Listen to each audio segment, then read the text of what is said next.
የትንሣኤን በዓል ስናከብር እኛ ተነስተናል ወይ? አንዳንዶቻችን እኮ እስካሁን ድረስ በኃጢአት መቃብር ውስጥ ተቀብረን ነው በዓሉን። ነገር ግን እንደገና በትንሣኤ ሳያችሁ ሐዘናችሁ በደስታ ይለወጣል አላቸው። እንዳዘናችሁ አትቀሩ። በስመ አብ ወወልድ ወመንፈስ ቅዱስ አሐዱ አምላክ አሜን። ክርስቶስ ተንሥአ እሙታን አሰሮ ለሰይጣን ሰላም ኮነ። ክርስቶስ በታላቅ ኃይልና ስልጣን ከሙታን መካከል ተለይቶ ተነሳ። ሰይጣንን አሰረው፣ አዳምንም ነፃ አወጣው። ሰላም ከእንግዲህ ወዲያ ደስታና ሰላም ሆነ። አባቶቼ ካህናት፣ ወንድሞቼ ዲያቆናት፣ ዘማሪያን ዘማሪያት፣ የሰንበት ትምህርት ቤት ተማሪ ወጣቶች በዚህ ቅድስና ስፍራ ላይ ቃሉን ለመስማት እመቤታችንን ለመማፀን ከሩቅም ከቅርብም የተሰበሰባችሁ ሁላችሁ በእግዚአብሔር ሰላምታ እንደምን አመሻችሁ። አሜን። አምላካችን እግዚአብሔር ያለፈውን ጊዜ በሰላምና በጤና አስፈጽሞን በእድሜያችን ላይ ይህችን ቀን ተጨማሪ አድርጎልን ቃሉ በሚነገርበት ስፍራ ላይ የሰበሰበን የአባቶቻችን አምላክ የእኛም አምላክ እግዚአብሔር ስለማይነገር ስጦታው ቅዱስ ጳውሎስ እንደተናገረ ክብርና ምስጋና ይግባርበት። የትምህርታችን ርዕስ የሚሆነው ሐዘናችሁ ወደ ደስታ ይለወጣል የሚል ይሆናል። ይህንን በርዕስነት ያነሳነውን ኃይለ ቃል በመጽሐፍ ቅዱሳችን ላይ ተመዝግቦ የምናገኘው በዮሐንስ ወንጌል በምዕራፍ 16 ቁጥር 20 ላይ። እስኪ አንድ ጊዜ ላስቸግራችሁ፣ ይሄ ድምፅ የሚሰማችሁ ሁላችሁም በርዕስነት ያነሳነውን ኃይለ ቃል በአንደበት ብቻ ሳይሆን ከማስተዋል ጭምር ሆነን ሁላችን በህብረት ለመናገር ራሳችንን እናዘጋጅ። ሐዘናችሁ በሉ እስኪ። ብዙ ናችሁ፣ ድምፃችሁ እጅግ አነስተኛ ነው። የእግዚአብሔርን ቃል የሚናገር አንደበት ይባረካል። ለመባረክ ስትሉ ሁልጊዜም የእግዚአብሔርን ቃል የመናገር ልምድ ይኖራችሁ። ሐዘናችሁ ወደ ደስታ ይለወጣል። እግዚአብሔር የሁላችንንም ሐዘን በደስታ ይለውጥልን። ይህን ርዕስ መነሻ አድርገን መነጋገር ያስፈለገበት ምክንያት ወቅቱን ዘመኑን የዋጀ ትምህርት መማር እንድንችል ርዕሱን መርጠነዋል። ደጆቹ ተዘግተው ሳሉ ኢየሱስ ክርስቶስ መጣ፣ በመካከላቸው ቆመ፣ ሰላም ለእናንተ ይሁን አለ። ይህንን ብሎ እጆቹን ጎኑን አሳየ። ደቀ መዛሙርቱም ጌታን ባዩት ጊዜ ደስ አላቸው። ምን አላቸው? ማንን ባዩ ጊዜ ምን አላቸው? አስቀድሞ ምን ብሏቸው ነበር? ሐዘናችሁን በምን ቀይረዋል? ንገሩኝ፣ በምን ቀይረዋል? አሁን ሐዘናቸውን ወደ ደስታ ቀይረው አልቀየረው? ጌታን ባዩት ጊዜ ደስ አላቸው።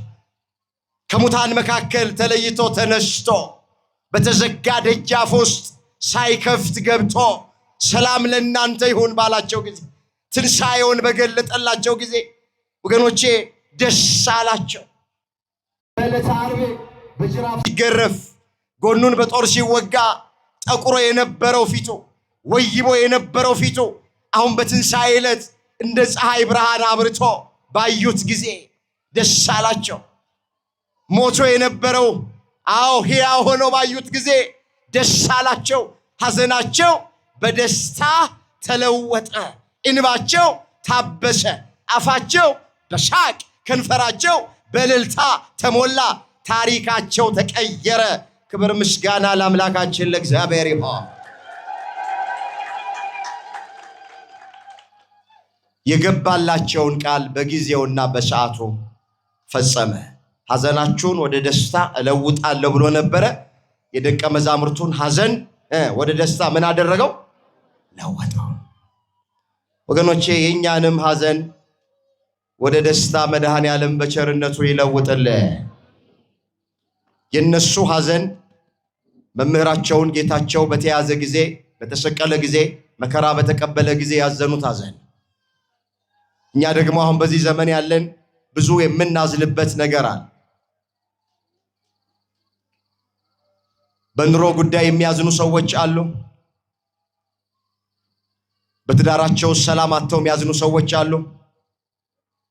በገዛ ባሏ የምታዝን ሚስት ትኖራለች። በገዛ ሚስቱ የሚያዝን ባል ይኖራል። በአሰሪዎቹ የሚያዝን ሰራተኛ ይኖራል። በሀገር ጉዳይ እናዝናለን። ስለ ቤተ ክርስቲያናችን በምንሰማው እናዝናለን።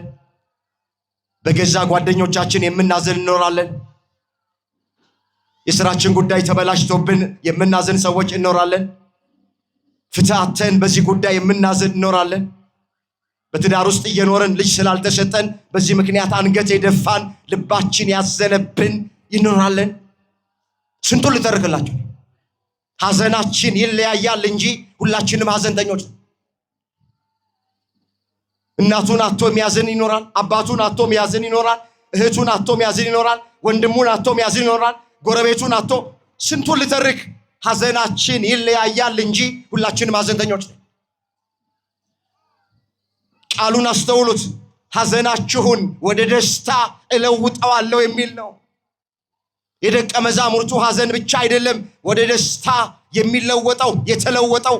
የኛም ሐዘን ወገኖቼ ተስፋ ካደረግነው፣ ከጠበቅነው፣ ካመንነው ሐዘናችንን ለደስታ ሊለውጠው አምላካችን እግዚአብሔር የታመነ ነው።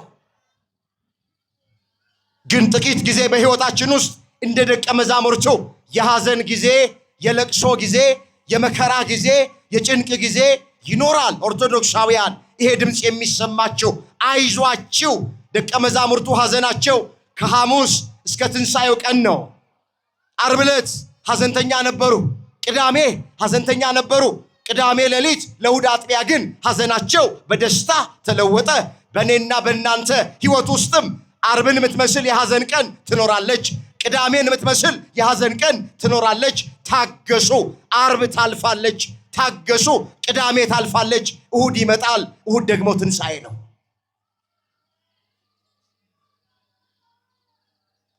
ያለ ፈተና ዋጋ፣ ያለ መከራ ጸጋ የለም ይላሉ አባቶች።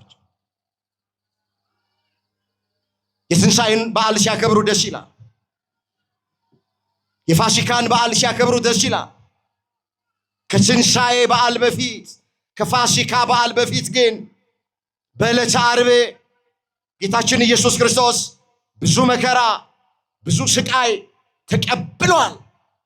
ደቀ መዛሙርቱም ብዙ መከራ አይተዋል። ሐዘን ውስጥ ነበሩ። ጭብጥ ኩርምት ብለው ዙሪያው ገደል ሆነባቸው።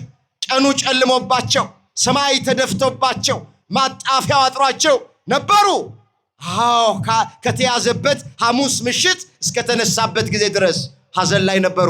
በእኛም ሕይወት ውስጥ እንደዚህ ይሆናል። እንዳትደነቁ።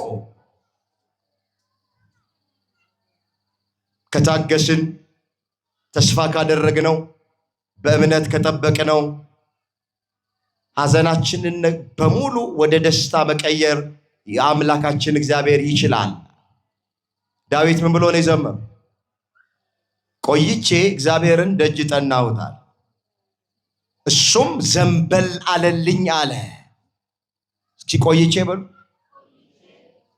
እግዚአብሔርን ደጅ ጠናሁት፣ እሱም ዘንበል አለልኝ። ወደ ደቀ መዛሙርቱ ዘንበል ያለ አምላክ ወደኛም ዘንበል ይበልል። የደቀ መዛሙርቱን ሐዘን ለደስታ የለወጠ ጌታ የኛንም ሐዘን በደስታ ይለውጥልን። ባጭሩ በርሽነት ያነሳነው ቃል የተነገረበት ምክንያት አሁን ከላይ እንዳየነው እንግዲህ ትንሣኤን በዓል እያከበርን ስለሆነ እስኪ ከትንሣኤ የምንማራቸው ቁም ነገሮች ምን እንደሆኑ ጥቂት ነገር ጠቁሚያችሁ ትምህርቴን ቋጨዋል። ከክርስቶስ ትንሣኤ የምንማረው ምንድን ነው? ወገኖቼ በዓሉን ማክበር ብቻ አይደለም። በቤተ ክርስቲያን የሚከበሩ በዓላቶች ምንድነው መልእክታቸው? ምንድነው ትምህርታቸው? እሱ ነው ቁም ነገሩ፣ እሱ ነው። ከትንሣኤ የምንማረው ምንድነው ስንል በመጀመሪያ ክርስቶስ እንደሞተ እኛም እንሞታለን፣ እሱ እንደተነሳ እኛም በጊዜው እንነሳለን። የክርስቶስ ትንሣኤ መጀመሪያ የሚያስተምረን ከሞት በኋላ ሕይወት እንዳለ፣ ከመቃብር በኋላ ትንሣኤ እንዳለ ያስተምረናል። የመጀመሪያው ይሄ ነው። እሱ እንደ በኩራት ነው። እሱ ለኛ አብነት ሊሆነን ምሳሌ ሊሆነን ነው። ሞቶ በሥጋው ከዛ በሦስተኛው ቀን የተነሳው እንዲህ ተብሎ እንደተጻፈ አስተውሉት እስኪ ይህንን ኃይለ ቃል አንደኛ ቆሮንቶስ ምዕራፍ 15 ቁጥር 20 ጀምሮ እመለከታለሁ። እንዲህ የሚል ቃል ተመዝግቧል። አንደኛ ቆሮንቶስ ምዕራፍ 15 ቁጥር 20 አሁን ግን ክርስቶስ ላንቀላፉት በኩራት ሆኖ ከሙታን ተነስቷል። እስኪ ቃሉን አብረን እንበለው። አሁን ግን በሉ እስኪ ክርስቶስ ላንቀላፉት በኩራት ሆኖ ከሙታን ተለይቶ ተነስቷል። ይኸውላችሁ እዚህ ጋር አሁን ግን ክርስቶስ ላንቀላፉት ሲል ሞት የተመሰለው በእንቅልፍ ነው። በመጽሐፍ ቅዱስ በብዙ ስፍራ ላይ አልዓዛር ተኝቷልና እቀሰቅሰው ዘንድ ይገባኛል ይላል። ከሞተ 4 ቀን የሆነውን አልዓዛር ተኝቷል ነው ያለው። ሞት የተመሰለው በእንቅልፍ ነው። ለምንድን ነው ሞት በእንቅልፍ የተመሰለው ያሉ እንደሆነ የተኛ ሰው እንደተኛ አይቀርም፣ ይነሳል። የሞተ ሰውም እንደ ሞተ አይቀርም፣ ይነሳል። ሞት የመጨረሻ ነገር አይደለም። ከሞት አጠገብ ሕይወት አለ፣ ከመቃብር አጠገብ ትንሣኤ አለ። ስለዚህ ምን አለ? አሁን ግን ክርስቶስ ላንቀላፉት ወይም ለሞቱት በኩራት ሆኖ ከሙታን መካከል ተነስቷል። ሞት በሰው በኩል እንደመጣ ትንሣኤ ሙታን በሰው በኩል ሆናል።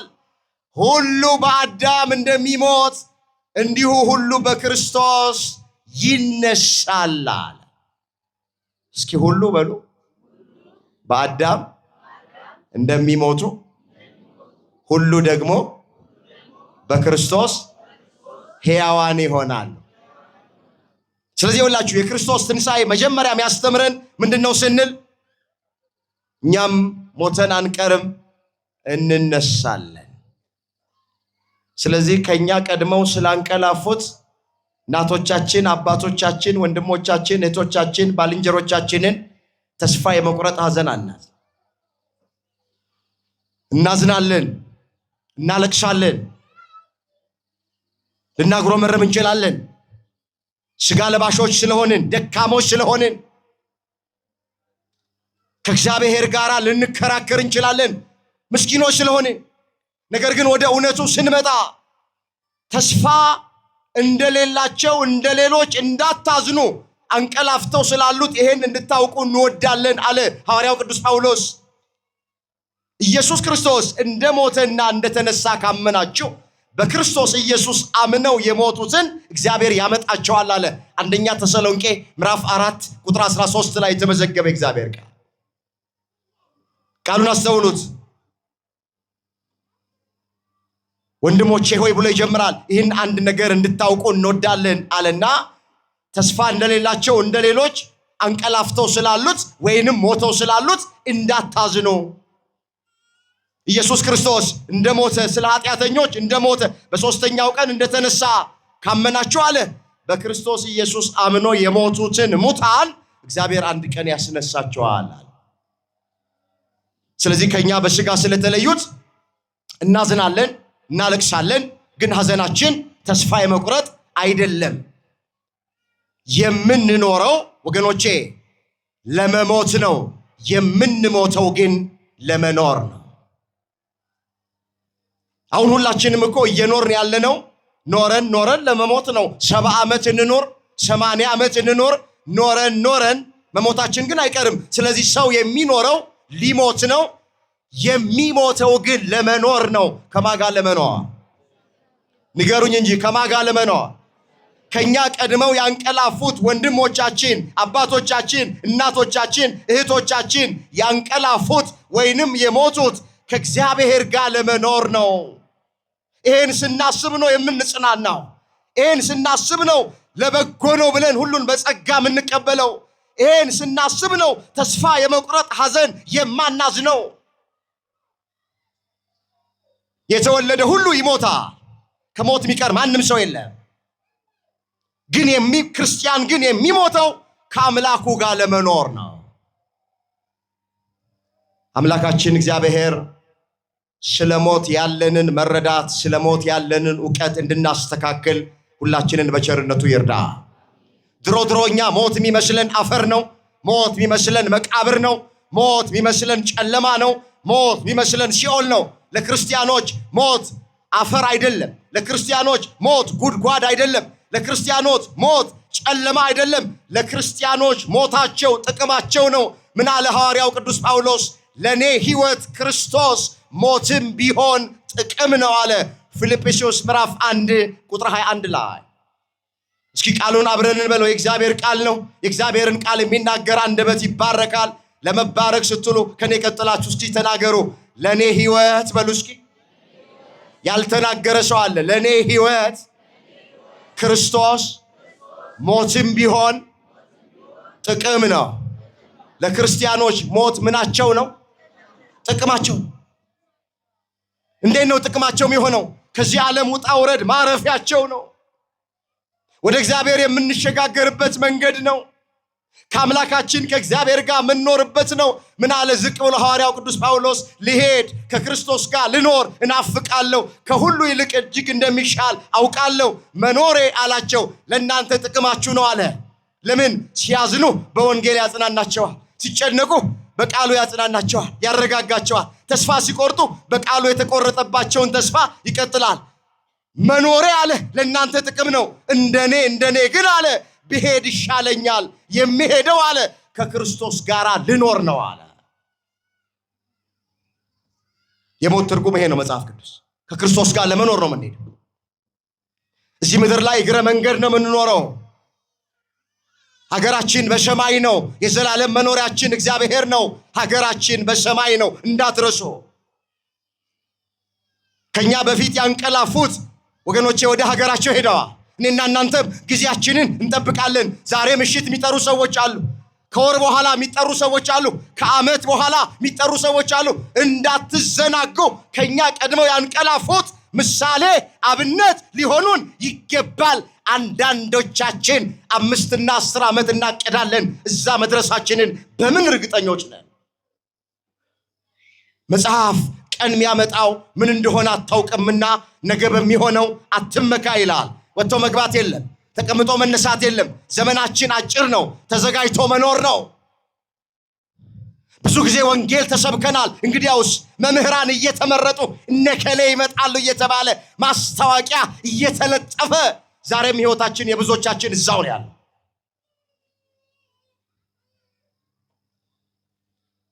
ስለዚህ መጀመሪያ እንዳይሰፋብን የክርስቶስ ትንሣኤ የሚያስተምረን ምንድን ነው ስንል እሱ እንደሞተ በሥጋ እኛም እንሞታለን።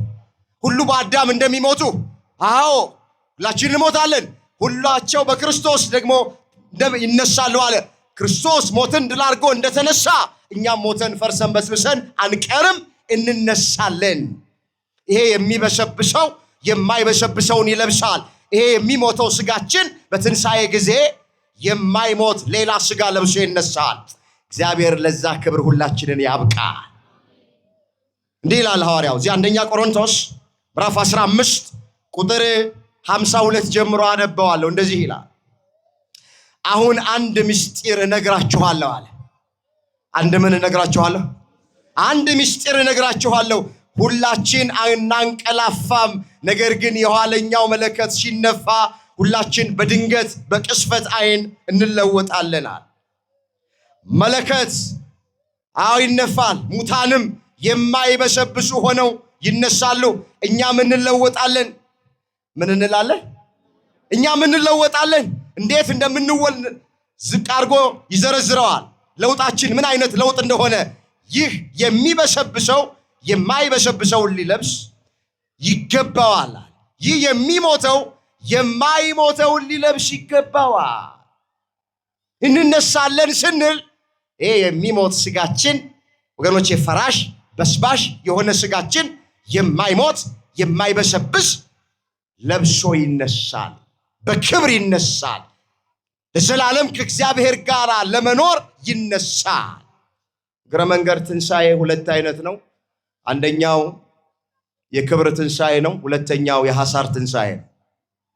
አምላካችን እግዚአብሔር ትንሣኤያችንን የክብር ትንሣኤ ያደርግልን።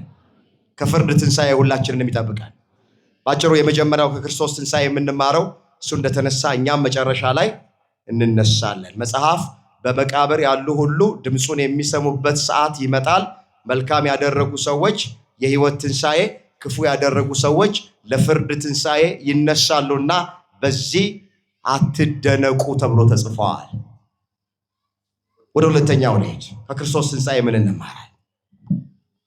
ሁለተኛ ከክርስቶስ ትንሣኤ የምንማረው እኛ የልቡና ትንሣኤ መነሳትን እንማራለን። ይሄ በዮሐንስ ራእይ ምዕራፍ 20 ላይ የተመዘገበ ቃል አነበዋል። ራእይ ዮሐንስ ምዕራፍ 20 ቁጥር 5 ጀምሮ እንደሚል ቃል ተመዝግቧል።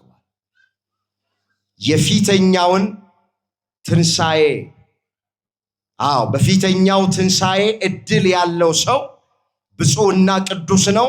ሁለተኛ ሞት በእርሱ ላይ ስልጣን የለውም። እስኪ ቃሉን አብረን እንበለው። በፊተኛው ትንሣኤ በሉ እስኪ። እድል ያለው ሰው ብፁዕና ቅዱስ ነው። ሁለተኛ ሞት በእርሱ ላይ ስልጣን የለውም። ምን የለው? በደንብ ቃሉን አስተውሎት ይሆን። በፊተኛው ትንሣኤ እድል ያለው ሰው አለ ብፁዕና ቅዱስ ነው አለ፣ ንዑድ ነው አለ፣ ክቡር ነው አለ። ሁለተኛ ሞት በሱ ላይ ስልጣን የለው። ምን ማለት ነው?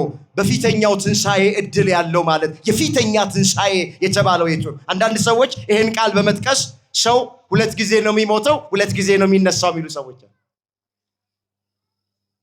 መጀመሪያ ይሞታል። አንድ ኃጢአተኛ የሆነ ሰው ይሞታል፣ ከዛ ይነሳል። ከተነሳ በኋላ ኃጢአተኛ ከነበረ ጥያቄ ይጠየቃል። አንተ እንደዚህ ስታደርግ ነበረ፣ ታሻሽላለህ አታሻሽልም? እንደዚህ አይነት እምነት የሚከተሉ ሰዎች እንዳሉ ታውቃላችሁ። ሃይማኖት እንደዚህ አይነት አሻሽላለሁ ካለ እድል ይሰጠዋል፣ አላሻሽልም ካለ ደግሞ ይሞታል። ይሄ የአሮጊቶች ተረት ነው። ይሄ በፊተኛው ትንሣኤ እድል ያለው ሰው ብፁዕና ቅዱስ ነው ማለት ወገኖቼ፣ የፊተኛ ትንሣኤ የተባለ የልቡና ትንሣኤ ነው። ዛሬ ወንጌል ስንሰማ ስንሰበክ የእግዚአብሔርን ቃል ስናዳምጥ የምንነሳው የልቡና ትንሣኤ፣ በንስሐ መነሳት፣ ከኃጢአት መራቅ፣ እሱ ነው የፊተኛው ትንሣኤ የተባለ እሱ ነው። ስንቶቻችን ይህን ትንሣኤ ተነስተን ነው በዓሉን እያከበርን ያለን? አሁን እንኳን ለፋሲካ በዓል አደረሰሽ፣ እንኳን ለትንሣኤው በዓል አደረስ። ለመሆኑ የትንሣኤን በዓል ስናከብር እኛ ተነስተናል ወይ? አንዳንዶቻችን እኮ እስካሁን ድረስ በኃጢአት መቃብር ውስጥ ተቀብረን ነው በዓሉን እያከበርን ያለን። መቼ ተነሳ እንዴ? በስካር መቃብር ውስጥ የተቀበርናለን እኮ፣ በዝሙት መቃብር ውስጥ የተቀበርናለን፣ በሐሜት መቃብር፣ በዘረኝነት መቃብር፣ በምቀኝነት መቃብር፣ በተንኮል መቃብር፣ በክፋት መቃብር ውስጥ ተቀብረን የትንሣኤ በዓል እንዴት ለኛ በዓል ይሆናል? መጽሐፍ እንደዚህ ይላል። አንተ የምትተኛ ንቃ፣ ከሙታንም መካከል ተለይተ ተነሳ፣ ክርስቶስም ያበራልሃል ይላል። ኤፌሶን ምዕራፍ 5 ቁጥር 14። ቃሉን አስተውሉት። አንተ የምትተኛ ንቃ። አንተ የምትተኛ ምን በል? አቤት። አሁን አንተ የምትተኛ ንቃ ሲባል ደክሞን ቤት ገብተን ማታ አልጋችን ላይ የተኛነውን አይደለም። ስለሱ የተነገረ ቃል አይደለም። አንተ የምትተኛ ንቃ ማለት በኃጢአት ያንቀላፋ ንቃ፣ ከሙታን መካከል ተነሳ ሲል፣ አዎ ከሙታነ ሕሊና፣ አዎ በኃጢአት ከሞቱ ሰው ሞተ የሚባለው ወገኖቼ ነፍሱ ከስጋው ሲለይ ብቻ አይደለም። ሰው ሞተ የሚባለው ከእግዚአብሔር ርቆ ሲኖር ኃጢአት እንደ ውሃ እየጠጣ ንስሐ አልገባም ብሎ የሚኖር ሰው ካለ እሱ ሙት ነው የሚባለው። እግዚአብሔር ከቁም ሞት ሁላችንን የሚጠብቀን። አሁን እኛ ሞተ የሚባለው ሰው እድር ድንኳን የሚተክለው ንፍሮ የሚቀቀለው ነፍሱ ከስጋው ሲለይ ነው ሰው ሞተ የሚባል። እንደ መጽሐፍ አስተምሮ ሰው ሞተ የሚባለው ከእግዚአብሔር በተለየ ጊዜ ዕለት ዕለት ኃጢአትን እንደ ውሃ ይጠጣ ከሆነ ያ ሰውዬ በቁም ሞቷል። እንደ ብዙ ሰው እኮ ድንኳን አልተተከለለትም፣ አቶ ከሌ ሞቷልና አቃብሩኝ አልተባለም። በጣም ብዙ ሰው ግን በቁም ሞቷል። እግዚአብሔር አሁንም ከቁም ሞት ሁላችንን የሚሰውረን። ስለዚህ የክርስቶስ ትንሣኤ የሚያስተምረን ምንድነው ስንል የልቡና ትንሣኤ እኛ መነሳት አለብን። አባቶቼ ተነስተናል። የመቅደሱ አገልጋዮች እኛ ተነስተናል ወይ? ክርስቶስ ተንሥአ እሙታን የምንለው ተነስተናል ወይ? እኛ ምዕመናን ተነስታችኋል ወይ? የልቡና ትንሣኤ ተነስታችኋል ወይ? ነው አሁንም ያለነው የኃጢአት መቃብር ውስጥ ነው? መጽሐፍ ከእንቅልፍ የምትነሱበት ሰዓት ዘመኑ እንደደረሰ ይሄንን ወቁ። ካመንበት ጊዜ ይልቅ መዳናችን ዛሬ ወደኛ ቀርበዋል። ሌሊቱ አልፏል፣ ቀኑም ቀርበዋል። እንግዲህ የጨለማን ሥራ አውጥታችሁ ጣሉ፣ የብርሃንን ጋሻ ጦር ልበሱ። በቀን እንደሚሆን በአገባብ ተመላለሱ። በዘፈን በስካር በአምልኮተ ጣዖት በስጋ ምኞት በጥል በክርክር አይሁን። ነገር ግን ምኞቱን እንዲፈጽም ለስጋ አታስቡ፣ ኢየሱስ ክርስቶስን ልበሱት አለ ሐዋርያው ቅዱስ ጳውሎስ። ከእንቅልፍ መነሳት ያስፈልጋል። ከኃጢአት እንቅልፍ መንቃት። እንዲህ ይላል እዚህ ሮሜ 13 ላይ ተመዘገበ ቃል አነበዋለሁ። ቁጥር 11 ሮሜ 13 ቁጥር 11 እንዲህ ብሎ ይጀምራል። ከእንቅልፍ የምትነሱበት ሰዓት አሁን እንደደረሰ ዘመኑን እወቁት። ከምን የምትነሱበት? አሁን ከእንቅልፍ የምትነሱበት ሲል ጠዋት ለሥራ ከተኛንበት እንቅልፍ አይደለም። በኃጢአት ካንቀላፋችሁበት፣ በአምልኮተ ጣዖት ካንቀላፋችሁበት፣ በዝሙት ካንቀላፋችሁበት የምትነሱበት ሰዓት፣ ንስሐ የምትገቡበት ሰዓት እንደደረሰ ዘመኑን እወቁት። ምኑን እወቁት? ዘመኑን እወቁት አለና ካመንበት ጊዜ ይልቅ መዳናችን ዛሬ ወደኛ ቀርበዋል። ወደ እያንዳንዳችን መዳናችን ቀርበዋል።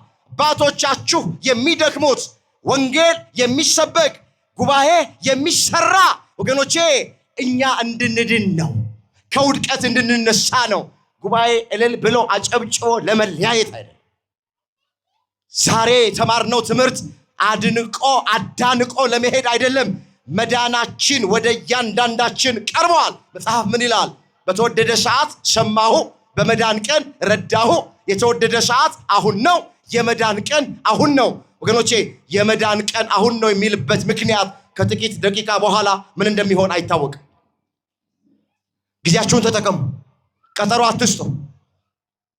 የመዳን ቀን አሁን ነው። ከዚህ ተነስተን ቤት ስለመግባታችን ምንም ዋስትና የለንም። ጆሮአችን የሚሰማው አይናችን የሚያየው ጠዋት ያየናቸውን ሰዎች ከሰዓት ማየት ተቸግረናል። ዛሬ ያየናቸውን ሰዎች ነገ ለማየታችን ምንም ዋስትና የለንም። ዘመናችን ከሸማኔ መወርወሪያ ይልቅ እየቸኮለ ነው። ከኛ ቀድመው ያንቀላፉት የሚያስተምሩን ይሄ ነው። መዳናችን ቀርቧል። ዛሬ ነው መዳናችንን መፈጸም ያለን። ስለዚህ ምን አለ ዝቅ ብሎ?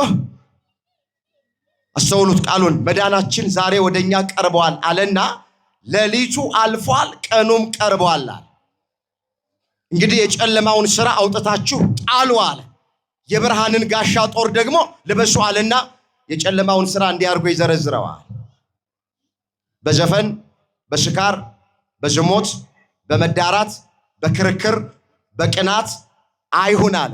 ይሄ ነው መውለቅ ያለበት ልብስ ይሄ ነው። እግዚአብሔር የኃጢአትን ልብስ አውልቆ ይጣልልን። መቼስ ሌሊት የለበስነውን ልብስ ለብሰን ጣዖት ወደ ሥራ መሄድ ማንም ሰው የለም። ልብሳችንን ምን እናደርጋለን? አሁን ሰው ካላበደ በሌሊት ልብሱ ወደ ቢሮ ይሄዳል? ትሄዳላችሁ እህቶች?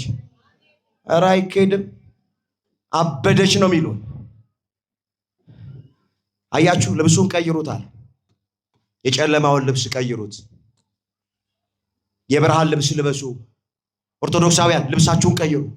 ይህ ድምፅ የሚሰማችሁ ሰዎች የኃጢአትን ልብስ እናውልቅ፣ የክፋትን ልብስ እናውልቅ፣ የዝሙትን ልብስ እናውልቅ፣ የመዳራትን ልብስ እናውልቅ፣ የስካርን ልብስ አውልቀን እንጣ።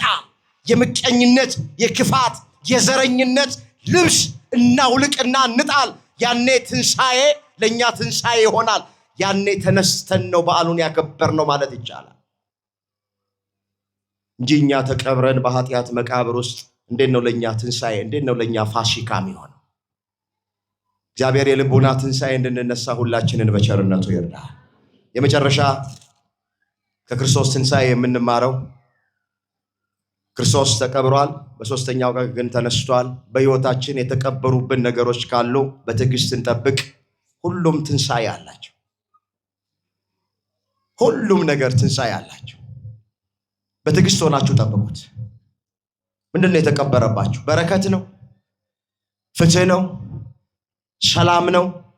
ደስታ ነው? እርካታ ነው? ምንድን ነው በሕይወታችሁ ውስጥ ሰው የቀበረባችሁ? ጎረቤቶቻችሁ የቀበሩባችሁ፣ የሰወሩባችሁ፣ የነጠቋችሁ፣ የወሰዱባችሁ ነገር ምንድን ነው? የክርስቶስ ትንሣኤ የሚያስተምረን የተቀበሩ ነገሮች፣ የተቀበረ ፍትህ አንድ ቀን ይወጣል። የተቀበረች እውነት አንድ ቀን ትወጣለች። የተቀበሩ ነገሮች ሁሉ ይወጣሉ። ክርስቶስ እንደተቀበረ አልቀረም፣ ተነስቷል። በሦስተኛው ቀን ደቀ መዛሙርቱ እስኪነሳ አዝነዋል፣ ተክዘዋል፣ ተጨንቀዋል፣ አንገታቸውን ደፍተዋል። በእኔና በእናንተ ሕይወት ውስጥም እንደዚሁ ይሆናል። ግን በትዕግስት እግዚአብሔርን ከጠበቅነው፣ በተስፋ እግዚአብሔርን ከጠበቅነው፣ በእምነት ከጠበቅነው ታሪክ ይቀየራል፣ ነገር ይገለበጣል፣ እንባችን ይታበሳል፣ አፋችን በሳቅ ከንፈራችን በእልልታ ይሞላል። በሀገር ላይ ያለው ታሪክ ይቀየራል። በዓለም ላይ ያለው ታሪክ ይቀየራል። በግል ሕይወታችን ያለው ታሪክ ይቀየራል። አይዟችሁ፣ ዝም ብላችሁ እግዚአብሔርን ጠብቁት። መጽሐፍ ምንድን ነው የሚለው? በለሷን የጠበቀ ፍሬዋን ይበላል፣ ጌታውን የጠበቀ ይከብራል። ምሳሌ 27 ቁጥር 18 ላይ የተመዘገበ ቃል። እስኪ አብረን እንበለው። በለሷን በሉ እስኪ። የጠበቀ ፍሬዋን ይበላል፣ ጌታውን የጠበቀ ይከብራል። ምን ይላል? እሱን እንድንጠብቀው አምላካችን እግዚአብሔር ሁላችንንም ይርዳል። ሐዘን ይኖራል፣ ማጣት ይኖራል፣ መራብ ይኖራል፣ መገፋት ይኖራል።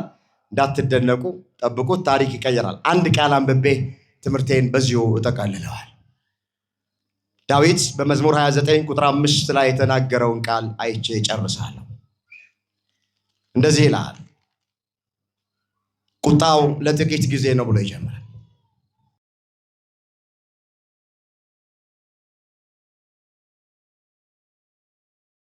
ይመጣል፣ ጠዋት ግን ደስታ ይሆናል። ቃሉን በደንብ አስተውል። ቁጣው ለጥቂት ጊዜ ነው፣ ሞገሱ ግን ለሕይወት ዘመን ነው።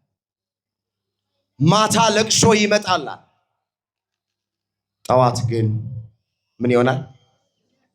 ምን ይሆናል? ደስታ ይሆናል። ስለዚህ መከራ ነው የሚቀድመው፣ ከዛ በኋላ ደስታ ነው የሆነው። በደቀ መዛሙርቱ ሕይወት ውስጥም መጀመሪያ ሐዘን ነው የሆነው፣ መከራ ነው የሆነው። ከዛ በኋላ ሐዘናቸው ወደ ደስታን የተለወጡ አይደለም። በእኔና በእናንተ ህይወት ውስጥም ሐዘን ይቀድማል፣ ቀጥሎ ደስታ ይመጣል። ክረምት ነው አይደለም የሚመጣው መጀመሪያ፣ ከዛ በጋ፣ ህመም በሽታ ይመጣል፣ ከዛ ጤና፣ ማጣት ይመጣል፣ ከዛ ማግኘት፣ ሐዘን ደስታ፣ መዋረድ ከዛ መክበር፣ ማልቀስ ከዛ በኋላ መሳቅ።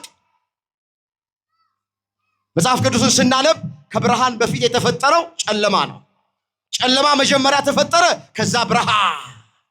በእኔና በእናንተ ህይወት ውስጥም ጨለማ መጀመሪያ ነው፣ መከራ መጀመሪያ ነው፣ ማልቀስ መጀመሪያ ነው፣ ማጣት መጀመሪያ ነው፣ መገፋት መጀመሪያ ነው፣ መታሰር መጀመሪያ ነው፣ ተስፋ መቁረጥ መጀመሪያ ነው። ነገር ግን ይሄ እንደዚህ አይቀጥልም። የክርስቶስ ነን እኛ።